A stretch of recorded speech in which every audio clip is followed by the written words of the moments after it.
बिस्मिल्लाहिर्रहमानिर्रहीम अस्सलाम वालेकुम। लगता है शहबाज सरकार मुकम्मल तौर पर घबरा गई है, काम पे टांग गई है। एक तरफ तो ईरान अमेरिका जंग ने पाकिस्तान पर बड़े गहरे मुआशी असरात छोड़े हैं और दूसरी तरफ अब इमरान खान का खौफ इनको बहुत परेशान किए हुए है। आज अडयाला जेल से बहुत बड़ी खबर आई है और बड़ी हैरान कुन खबर है, इसकी तफसील आपके सामने रखनी है।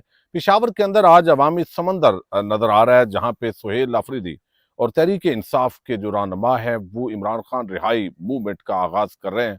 आगाज बल्कि कर दिया गया है। हल्फ बर्दारी की तकरीब के अंदर क्या हुआ है, इसकी कुछ डिटेल आपके सामने रखनी है।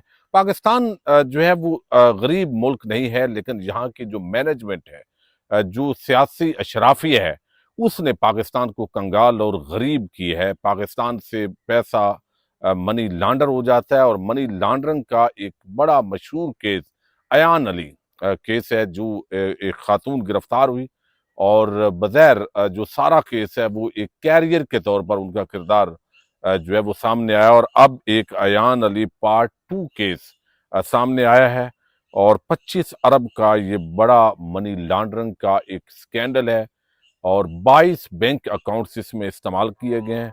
किस पर इस मनी लॉन्ड्रिंग का इल्ज़ाम है, वो खातून कौन है, इसकी कुछ तफसीलात मैं आपके सामने रख रहा हूँ। इंतहाई आम वीडियो है, उम्मीद करूंगा कि आप समाअत करेंगे और हमेशा की तरह अपने कीमती फीडबैक से ज़रूर आगाह करेंगे। अच्छा, इस वक्त जो एक खातून जिस पर मनी लॉन्ड्रिंग का इल्ज़ाम लगा है, पहले हम इसका थोड़ा जायजा लें।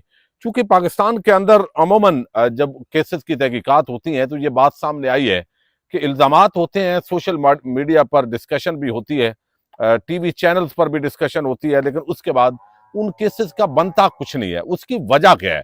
उसकी एक बड़ी वजह यह है कि जो मनी लॉन्ड्रिंग करवाने वाले हैं वो इतने तकड़े होते हैं, वो उनकी इतनी मैनेजमेंट होती है, सब ने अपना हिस्सा वसूल किया होता है कि उसके बाद हल्की फुल्की ये मौसीकी चलती है, लेकिन अल्टीमेटली ये सब कुछ मदम हो जाता है। अब ये जो रिपोर्ट हुआ है, बीबीसी ने भी रिपोर्ट किया और इस वक्त पाकिस्तान का एक बड़ा मनी लॉन्ड्रिंग स्कैंडल की ये शक्ल इख्तियार कर गया है। ये अलहदा बात है कि शहबाज शरीफ से भी ये बड़ा मनी लॉन्ड्रिंग का स्कैंडल है, यानी एक आम खातून है, लेकिन आप देखिए कि शहबाज शरीफ जो है उस पर फर्द जुर्म आयद होनी थी, तो उस दिन उसको वजीर आजम बना के पाकिस्तानी कौम के मुंह पर यह थप्पड़ रसीद किया गया कि भाई यहाँ पे कानून आइन इसको छोड़े, जिसको हमने निकालना है वो जितना भी करप्शन में लुथड़ा हुआ हो, जितने भी उस पर संगीन इल्जामात हों, उसका कोई कुछ नहीं बिगाड़ सकता। और अब वही शहबाज शरीफ यहाँ पे शफाफियत के भाषण पूरी कौम को दे रहे होते हैं।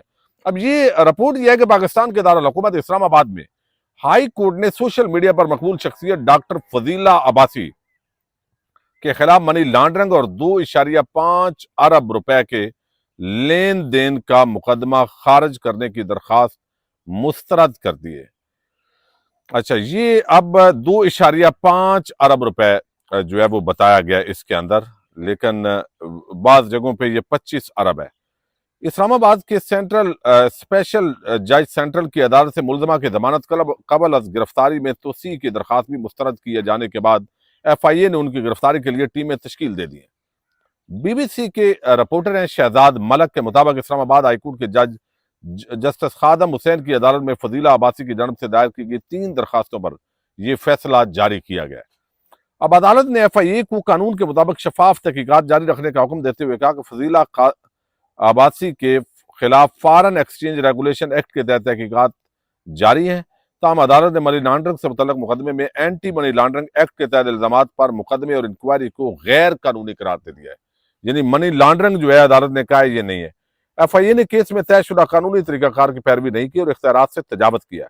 अदालती फैसलों के बाद रद्द अमल के लिए जब BBC ने फजीला अब्बासी के वकील से रब्ता किया तो उन्होंने सवालात के जवाब नहीं दिए। अब ये मुकदमा क्या है, इसकी थोड़ी तफसील आपके सामने रखनी जरूरी है। FIA में दर्ज होने वाले मुकदमे में मुलजमा डॉक्टर फजीला अब्बासी पर गैर कानूनी तौर पर रकूम अमेरिका और दुबई मुंतकिल करने का इल्जाम है। तहकीकात के मुताबिक टिक टाकर डॉक्टर फजीला अब्बासी के 22 बैंक अकाउंट्स में 2.5 अरब रुपए के टर्नओवर का इंकशाफ हुआ है। इस जिम्न में दर्ज होने वाले मुकदमे के मुताबिक डॉक्टर फजीला की FBR में डिक्लेयर्ड सालाना आमदन 4 से 60 लाख रुपए के दरमियान बताई गई है।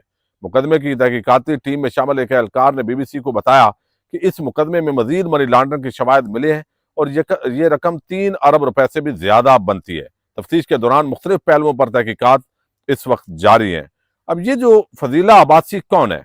फजीला अब्बासी पाकिस्तान में एक डर्माटोलॉजिस्ट की हैसियत से काम करती हैं और वो अदाकार हैं हमजा अब्बासी, जो पीटीआई और इमरान खान के बड़े करीब थे। ये उनकी बड़ी बहन है। इनकी जाती वेबसाइट के मुताबिक डॉक्टर फजीला अब्बासी एक फनकार की जमालियाती सलाहियत और मैर अमराज जल्द की साइंसी दुरुस्तगी का इम्तजाज है। उनका फलसफा है कि वो सबसे खूबसूरत और कुदरती नताइज पैदा करें। तो ये बुनियादी तौर पर डॉक्टर फजीला अब्बासी हैं। वो 25 अरब बाज जगहों पर रिपोर्ट हुआ है, लेकिन ये 2.5 अरब रुपए की मनी लॉन्डर का मामला है। और अमूमन हमने ये भी देखा है कि ये इल्जाम है, ज़ाहिर है अभी इसकी तहकीकात होंगी।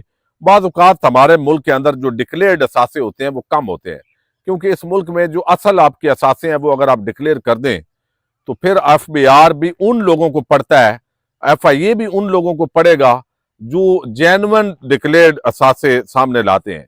जो पहले ही फाइलर हैं उनको ही रगड़ा लगेगा, जो नॉन फाइलर हैं वो बच निकलते हैं। क्योंकि वो डाटा मौजूद होता है तो लिहाजा उनको नोटिस पे नोटिस जो है वो FBI देता रहता है।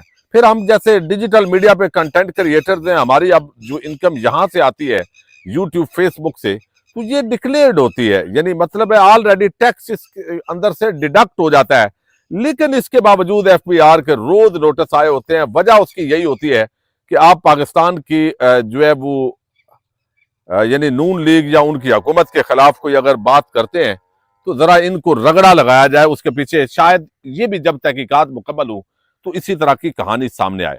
दूसरी तरफ एक बड़ी डेवलपमेंट हुई है और वो आज तहरीक इंसाफ की जो इमरान खान रिहाई मुहिम है उस मूवमेंट का आगाज हुआ है और इसकी हल्फ बर्दारी की तकरीब है। लेकिन इससे पहले मैंने एक और खबर आपके सामने रखनी है और ये खबर हैरान कुन है।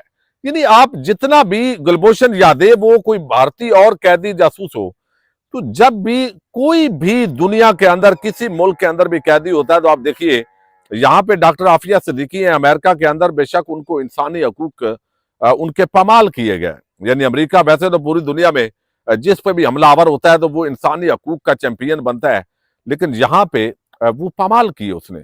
लेकिन इसके बावजूद सेनेटर मुश्ताक और दीगर वहां पे गए, वकला को एक्सेस दी गई, मुलाकात हुई फैमिली की, उनकी क्या हालत है सारा कुछ उन्होंने बताया। लेकिन पाकिस्तान के अंदर आप देखिए कि यहाँ पे एक तरफ GSP+ स्टेटस पे इमरान खान के बेटों ने सिरे से बात ही नहीं की। यानी जो कासिम खान है उसने बात ही नहीं की, लेकिन चूंकि और बात है खुनी हुकूमत के पास और लगता इनको ये है कि इनके जो करतूत इस तरह के हैं कि इनको GSP+ स्टेटस खतरे में है, तो अब शायद ये चाहते हैं कि ये इमरान खान के जो बेटे हैं, बेटे की तकरीर है उस पे मलबा उन पे डाल दें। ये नालायक नैल नकटू हुक्मरान इसी तर्ज की यहाँ पे गवर्नेंस कर रहे हैं। ना एक्सपोर्ट बढ़ रही है, ना यहाँ पे मुल्क के अंदर कोई सरमायाकारी आ रही है। अब ये जंग का बहाना बना देंगे, लोगों पे सारा जो महंगाई का लोड है वो शिफ्ट करके मजीद उनको निचोड़ेंगे और यही इनका पूरा धंधा जो है वो चल रहा है। ये तो अगर आप गंगू तेली को भी यहां बिठा देंगे वजीर आजम शहबाज शरीफ की कुर्सी पे, तो वो भी अवाम को निचोड़ लेगा। ये कौन सी आपकी काबिलियत क्या है भाई, अहलियत आपकी क्या है? तो यहां पे आप देखिए कि इमरान खान एक सियासी कैदी हैं, साबिक वजीर आजम है। वो भाई उन्होंने कोई भी जुर्म किया है, कोई 300 मुकदमात का तुक तो नहीं बनता, वो सबको पता है आपने नाजायज बनाए हैं। लेकिन अगर मामला जो भी हो तो उसके वकीलों ने आके प्लीड करना है, उसको ये हक मिलना चाहिए कि भाई उनके वकील जाएं, वकालतनामों पे दस्तखत हो। ये पाकिस्तान के अंदर तारीख में कभी नहीं हुआ। पाकिस्तान की 78 साल तारीख के अंदर ये नहीं हुआ जो अब तमाशा शुरू है कि इमरान खान के मुख्तलिफ वकला हैं, उन्होंने वकालतनामे साइन करवाने हैं और तरीका ये होता है कि आप जेल का जो काम है उनके हवाले वो वकालतनामा करते हैं और वो आगे से आपको जो है वो कैदी के दस्तखत होते हैं कि हाँ मेरा ये जो केस है या मेरी ये अपील है इसके अंदर ये मेरे वकील हैं 2 या 4 ये इसको प्रेजेंट करेंगे और मेरी तरफ से ओके है, यानी इनके अल्फाज मेरे ही अल्फाज हैं।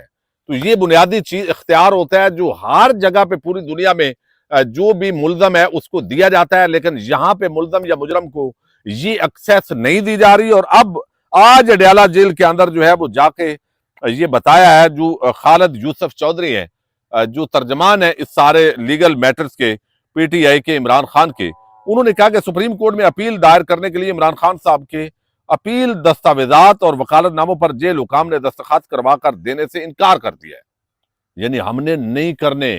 अब ये सरकारी मुलाजम है, ये अदालतों के अहकामात, सुप्रीम कोर्ट, हाई कोर्ट के अहकामात को जूते की नोक पे रख रहे हैं, वरना ऐसा तमाशा नहीं होता। लेकिन अब देखिए कि कुछ भी नहीं है। उनको पता है कि या ये अफरीदी हमारा क्या उखाड़ लेगा, या अमीनुद्दीन साहब हैं, या इस्लामाबाद हाई कोर्ट के जजेस हैं। तो अल्टीमेटली क्या होता है कि जज यानी अदालतें बेतौकीर हो रही हैं, ये कानून और आइन बेतौकीर हो रहा है। आप अख्तियार दे दें, जज वैसे भी आपके बड़े आइन और आपके मानने वाले हैं, उन्होंने इंसाफ कौन सा दे देना है, तो लिहाजा आपको क्या टेंशन है। तो लेकिन ये भी नहीं कि उन्होंने कहा ये इमरान खान साहब को हक इंसाफ से महरूम रखने की दानिस्ता कोशिश है, क्योंकि जब भी मुकदमात समाज के लिए मुकर्रर हूं, ना इंसाफी खुलकर सामने आती है। अब मुझे बताएं, ये जाकर बताएंगे, पहले भी इस्लामाबाद हाईकोर्ट के अंदर बताया गया, वो कहेंगे जी नहीं नहीं, ये तो वकालतनामे पे तो दस्तखत नहीं रोके जाते, ये तो कोई नहीं रोक रहा। यानी जज भी जानबूझ के दौला मौला बनते हैं, यानी अंधे गूंगे बहरे बन जाते हैं, जैसे उनको पता ही कोई नहीं है कि इस मुल्क में क्या हो रहा है। तो ये पूरा सिस्टम इस वक्त हाईजैक है, और यही असल जो है वो मामला है जिसकी खराबी जो है वो बुनियादी तौर पर है। हालांकि निजाम इंसाफ अगर कायम हो तो इमरान खान तो रिहा हो जाएगा। अब इसी वजह से सारा सिस्टम यानी बढ़ गया है। अच्छा, अब दूसरी तरफ जो है वो एक और डेवलपमेंट है, और उसका ताल्लुक भी इमरान खान की रिहाई के साथ है। चूंकि आपने देखा तकरीबन 1.5 महीना पहले, रमजान मुबारक से भी पहले, ये फैसला किया गया पीटीआई की तरफ से कि भाई जब इंसाफ हमें यहां से नहीं मिलना, तो अब इसका मतलब है कि हमें इमरान खान रिहाई फोर्स बनानी है। जब फोर्स का लफ्ज आया तो बड़ा सख्त रद्द अमल का इजहार किया गया। एस्टैब्लिशमेंट के जो करीबी जर्नलिस्ट हैं उन्होंने भी धमकियां लगाई, उसका माना भी और बना दिया गया कि ये कोई टेररिस्ट ऑर्गेनाइजेशन बनने जा रही है जो इमरान खान को अडाला जेल से जबरदस्ती निकलवाएगी। तो लफ्ज चेंज कर दिया गया और अब उसका नाम इमरान खान रिहाई मूवमेंट रखा गया है। उसके अंदर रजाकार जो है वो आएंगे, यानी उन्होंने अंदराज करवा के तो वहां हल्फ बर्दारी होनी है कि भाई जो पीटीआई के कारकुनान है या मौजूदा जो लीडरशिप है वो नाकाम हो गई है। तो बुनियादी तौर पर इसका मतलब यह है कि मौजूदा जो पीटीआई की लीडरशिप है वो नाकाम हो गई है, बंदे नहीं निकल रहा है। जो वॉलंटियरली अवाम निकलना चाहते हैं तो वो इस रिहाई फोर्स का हिस्सा होंगे। तो वो रिहाई फोर्स का मतलब यह है, ये रिहाई मूवमेंट का, कि वो ये जो रजाकार हैं हल्फ उठाएंगे। जब भी इमरान खान की रिहाई के लिए कोई प्रोग्राम होगा, इनको कॉल दी जाएगी। एमएनए एमपीए टिकट होल्डर को छोड़ के बराह रास्त इनकी अपनी बॉडी होगी और ये यहाँ पे हाजिर हो जाएंगे। अब यहाँ पे पेशावर के अंदर आज इसका आगाज हुआ है। बहुत बड़ी हजारों की तादाद के अंदर लोग जमा हुए हैं, उन्होंने इंदराज भी करवाया है, और ये जाहिर होता है कि इमरान खान की रिहाई के लिए कौम के अंदर दर्द मौजूद है। लेकिन अब इसका जो एनालिसिस है, एक तो 1.5 महीना लगा दिया ये करने के अंदर, चूंकि पीटीआई के अंदर जो ग्रुपिंग है वो भी कहते हैं ठंड प्रोग्राम है यार, इमरान खान का इलाज कभी होता है, कभी इंजेक्शन होके, वो सारी बातें बस इतने ही काफी है, इससे ज्यादा हम कुर्बानी के लिए तैयार नहीं है, ना हम दे सकते हैं। कारोबार तबाह हो गए, फैमिली इधर उधर सफर कर रही है, बैरून मुल्क बैठे हुए लोग सिर्फ वो तनकीद कर देते हैं। तो उनका नुक्ता नजर ये है। अब 1.5 महीना हो गया भाई, 1.5 महीने के बाद अब आप मूवमेंट शुरू कर रहे हैं, तो इसके नतायज कब तक आएंगे ये अगला मामला है। मैं जाती अगर एनालिसिस करूं तो मेरे ख्याल में इस तहरीक का कोई बड़ा फायदा नहीं होगा। ये भी पहले की तरह भाई आप तहरीक इंसाफ की तंजीम साजी कर लेते। अब उसके अंदर कहा गया चूंकि वो एक बाकायदा पैटर्न है, तो जो लीडरशिप मुकर्रर की जाती है उसको हम बाईपास नहीं कर सकते। तो अब ये इसकी अगर तहरीक इंसाफ जिम्मेदारी नहीं उठाती तो फिर आप कैसे इसको लेके चलेंगे। तो बहरहाल सुहेल अफरीदी और जो लीडरशिप है वो उनका ये ख्याल है कि ये शायद कामयाब हो जाएगा। मेरा ख्याल है पीटीआई के वर्कर्स को मसरूफ रखने का एक बहाना है, और वो अच्छी बात है, कोई लाजमी बात नहीं है कि ये 2020 मैच नहीं है, ना सुपर 6 है, ये टेस्ट मैच है। इस वक्त जो हुकूमत है उसके 5 घी के अंदर है, और वो मैंडेट अवाम का कुचल के भी इस वक्त इख्तदार पे बैठे हुए हैं। उनको कोई हिला नहीं सकता जब तक के वो खुद ना हिले। तो इन हालात के अंदर ये सब्र के साथ, तामुल के साथ लोगों को इमरान खान या पीटीआई के साथ किसी भी बहाने से अटैच रखना, ये बताते खुद पीटीआई की बहुत बड़ी कामयाबी है। देखते हैं, पाकिस्तान जिंदाबाद।